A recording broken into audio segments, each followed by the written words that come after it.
How's it going, everybody, and welcome to the Changeup. With the 2025 MLB season coming to a close and free agency beginning, I wanted to take a look at some of the top guys in this free agent class and predict where they might end up. Now, I'd love to do a segment on every free agent, but let's face it, nobody really cares where guys like Anthony DeSclafani are going to end up. Sorry, Anthony. So we're just going to take a look at the more impactful players of this class, starting it off with the catchers and JT Realmuto. Now, 2025 was an interesting year for JT. He hit .257 with a .315 on-base percentage, .384 on the slug for a .700 OPS. He also hit 12 homers for a .91 OPS plus. Now, he's certainly not the JT Realmuto of old. He's definitely looking a little older lately. And while it would be really weird to see JT Realmuto leaving the Phillies at this stage, I could see a couple other teams being suitors for him. Most notably, I have him going to the Padres.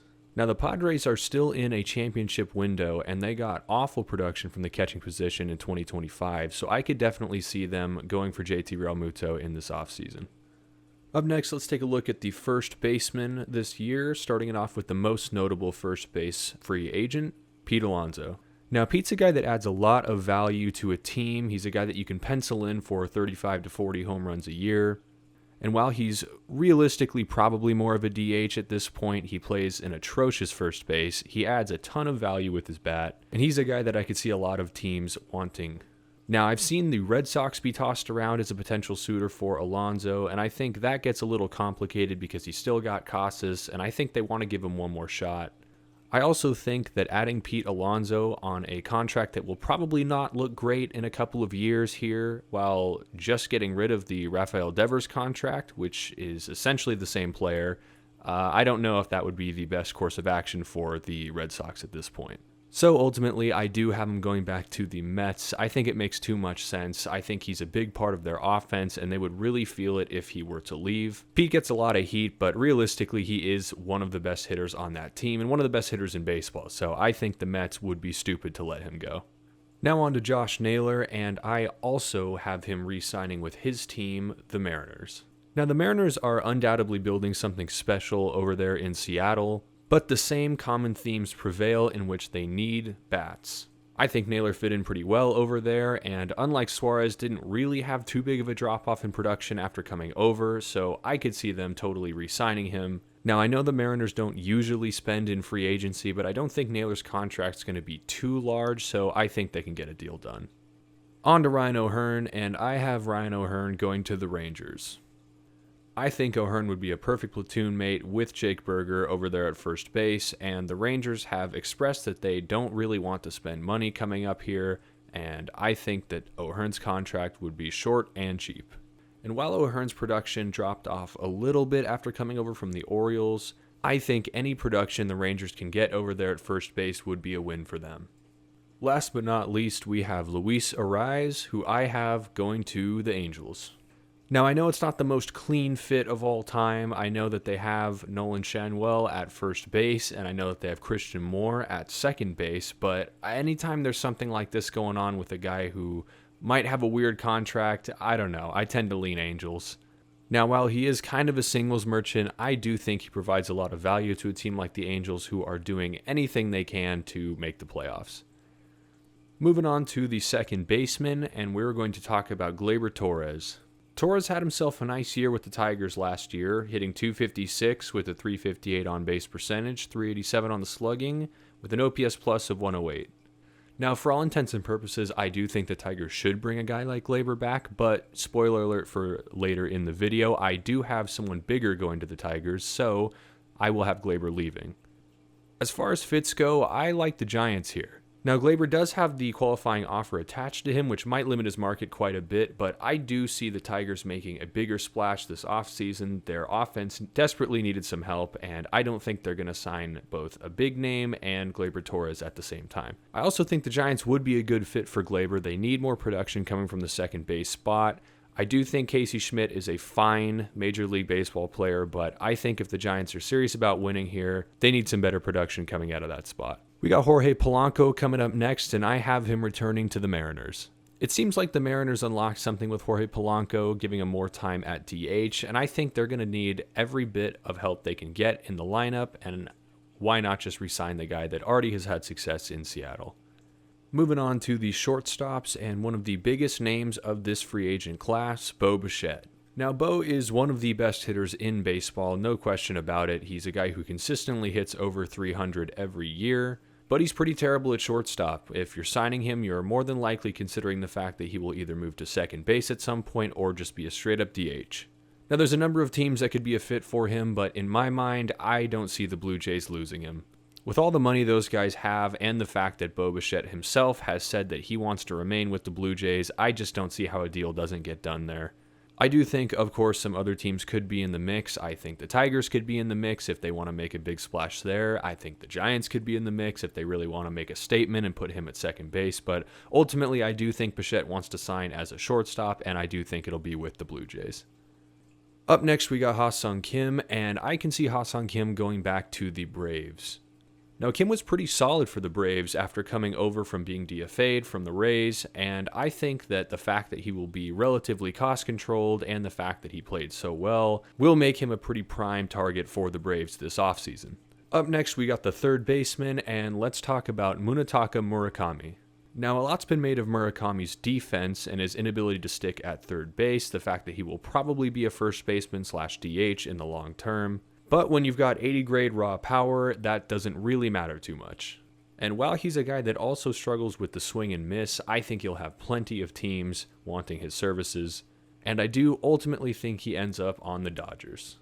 Now, it's not going to be the cleanest fit, but the Dodgers have proven time and time again that they have the Japanese market cornered, and until proved otherwise, I am not going to pick any other team. I also think the Dodgers should start thinking about the fact that Freddie Freeman is getting older and the fact that Muncy is as well. I could also see Murakami going to the Yankees, but as I mentioned earlier, until the Dodgers prove that they are not going to sign every notable Japanese player, I am not going to pick any other team. Up next, we have one of the biggest names of this free agent class, Alex Bregman. Bregman's a bit of an older free agent, turning 32 before the start of the season, but I do think that he will be very productive for the team he signs with, and that team, I believe, will be the Tigers. The Tigers aggressively pursued him last offseason, eventually losing out to the Red Sox, but I think the Tigers will have some newfound motivation after being bounced from the playoffs early on.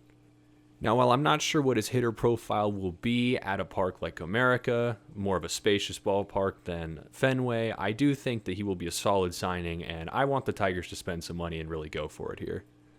Next up, we got Eugenio Suarez, and I see him going back to the Reds. Now, for a guy like Gino, it seems like the ballpark he plays in has a bit of an effect on his overall numbers. The couple times he's been in Seattle, he hasn't been as good of a player as he was in Arizona and in Cincinnati, so I do ultimately see him returning to Cincinnati.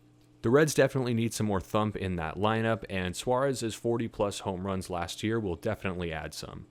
Kazuma Okamoto is up next, and I have him going to the Diamondbacks.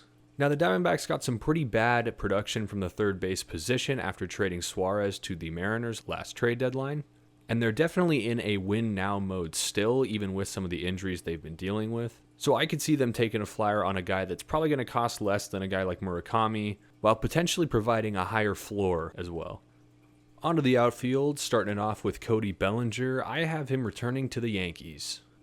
Now, Bellinger was a 5-win player last year, having a really nice season with the Yankees, almost hitting 30 home runs, had an .813 OPS, and a 125 OPS+. I think a guy like Bellinger is made for that ballpark where his advanced metrics aren't exactly the best thing ever, but it doesn't matter when you're playing at Yankee Stadium. On to Harrison Bader, and I have him going to the Giants. Now, I don't see a guy like Kyle Tucker going to the Giants this offseason because their ownership has said they want to limit the amount of guys in their late 30s on long-term contracts, so that would probably eliminate a guy like Tucker. However, the Giants, if they want to contend next year, cannot go into next year with Luis Matos and Drew Gilbert as the starting right fielders. So I think they sign Harrison Bader, and I actually think they put him in center field and move Lee to right field. Lee's defensive metrics as a whole were pretty terrible in center field last year, and unless they really think he's going to take a massive step forward, I think you got to consider moving him to one of the corners. And when you've got a guy like Elliot Ramos out in left who is even worse, it kind of limits your options a little bit.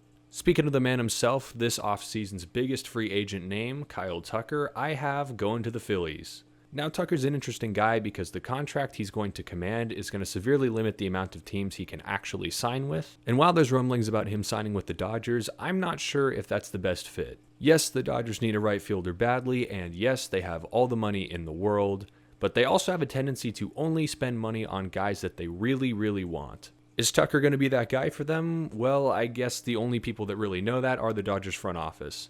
But what it really comes down to for me is that the Phillies are a lot more desperate than the Dodgers are. And while both teams have a lot of money to spend, the difference between the two teams is that the Dodgers are coming off of back-to-back World Series championships, while the Phillies have not won a World Series in quite a while. So I ultimately think the Phillies would be the team to overpay for Tucker this offseason, even though I could totally see teams like the Yankees, the Giants, and the Blue Jays also being in the mix. Last and possibly least, we have Trent Grisham going to the Angels. Now, Grisham had himself a great year last year. He was a 3.5 win player, hit 34 home runs, with a 125 OPS+. Now, that being said, I think he's a guy that's due for a little bit of regression, and the glove just isn't quite the same as it was earlier in his career. And again, sorry Angels fans, but this is a type of contract that I associate with the Angels. I could totally see the Angels biting on this 1 year of success and giving him a bigger contract than he probably deserves. On to the DHs, and one of the biggest names in this offseason, Kyle Schwarber. Schwarber's a guy a lot of teams are going to be interested in, but ultimately, I also see him going to the Phillies. I see the Phillies being big spenders this offseason, seeing as how the Mets are only going to get better from here, and their core of guys is slowly but surely getting older. So I see them signing Schwarber and Tucker and really making a run at the World Series this year. Up next, we got Marcell Ozuna, and I have him going to the Rangers. Pretty bad dude overall, but still a decent hitter who can provide some value to your team through the DH slot, which the Rangers got very little production out of last year. Seeing as how they don't want to spend a lot of money coming up, but they still want to improve, I could see Ozuna being a prime candidate for them. Up next, we'll run through some pitchers here, starting off with the starters and Dylan Cease. I think Dylan Cease is signing with the Red Sox. They desperately need a number 2 behind Garrett Crochet, and I could see them really wanting to spend some money this offseason, getting their team deeper into the playoffs or the World Series. Sticking with the starters here, Framber Valdez is up next, and I have him going to the Cubs. With the parting ways of Shota Imanaga recently, I think the Cubs are going to be in the market for a starting pitcher, specifically a lefty starting pitcher, seeing as how they just lost one, and I think Framber Valdez would be the perfect fit. He's a guy that gets a lot of ground balls, and they can rely on him to make his starts, and yeah, the cross-up incident was interesting and might limit his market a little bit this offseason, but I don't see teams really caring about that when the numbers are as good as they are. Ranger Suarez is up next, and I have him going to the Giants. The Giants are going to need some starting pitching help coming up here, and while I also could see them making a run at Tatsuya Imai, I do think that they're going to ultimately go for a little bit of a cheaper option in Ranger Suarez. Ranger's a really reliable guy who probably won't cost as much as some of these other frontline starters will, and I could see the Giants pulling the trigger on him. Shota Imanaga's up next, and I have him going to the Padres. Now, knowing the Padres, they'll probably make some type of trade before the season starts for a starting pitcher, but I think that they could still benefit from the innings that Shota Imanaga will pitch. Michael King is up next, and I have him going to the Orioles. The Orioles got some pretty bad production from their starters last season, and I could see Michael King being a pretty cheap option for them to turn to. He's not going to be as expensive as some of these other top free agent starting pitchers, but he can still provide the same ceiling when healthy. Tatsuya Imai is up next, and I have him going to the Mets. The Mets were probably one actually good starting pitcher away from making the playoffs last year, and I don't think they're going to make the same mistakes coming into this season. I see them signing Tatsuya Imai and possibly making a trade as well. Last but not least, we've got Zach Gallen, and I have him going to the Blue Jays. The Blue Jays are going to be in a tricky situation in the coming years with some of their starting pitchers getting a little bit older. Kevin Gausman notably has one more year left on his contract. So I think they could go out and get a guy like Zach Gallen, who, while he didn't have the best year last year, his second half stats were a lot better than his first half. Last but not least, let's run through some relievers and round out this list. Starting off with Edwin Diaz, I think he's going to be a Met. I think he's pitched very well for them, and he would leave a pretty big hole if they were to let him walk. Devin Williams is up next. I have him going to the Dodgers. They desperately needed some bullpen help last season, and while he didn't have the greatest season ever with the Yankees, to put it lightly, I do think he's due for a bounce back. Now, I don't know if putting him in another big market is going to be the best for him, but there's only one way to find out. Ryan Helsley, I have going to the Yankees. They're a team that doesn't rely on too much velocity coming out of the bullpen, and I do think that would benefit them to have that. And of course, every team could use some extra relief help. Raisel Iglesias, I have going to the D-backs. Their bullpen was atrocious last year, and any help they can get without breaking the bank, I think they're going to take. Finally, Robert Suarez, I have going to the Reds. Now, I know the Reds aren't usually the most spendy team, and I have a couple of guys going to the Reds this offseason, but I do think they're in a position to win now, and I do think if they really want to get over that hump, they're going to have to bite the bullet and pay a couple of guys. And there you have it. Those were my 2026 free agency predictions. If you made it this far into the video, don't forget to like and subscribe for more baseball content just like this. I'm going to be trying to put out a couple videos a week, so make sure to keep your eyes open for that. And until next time, guys, thank you for watching.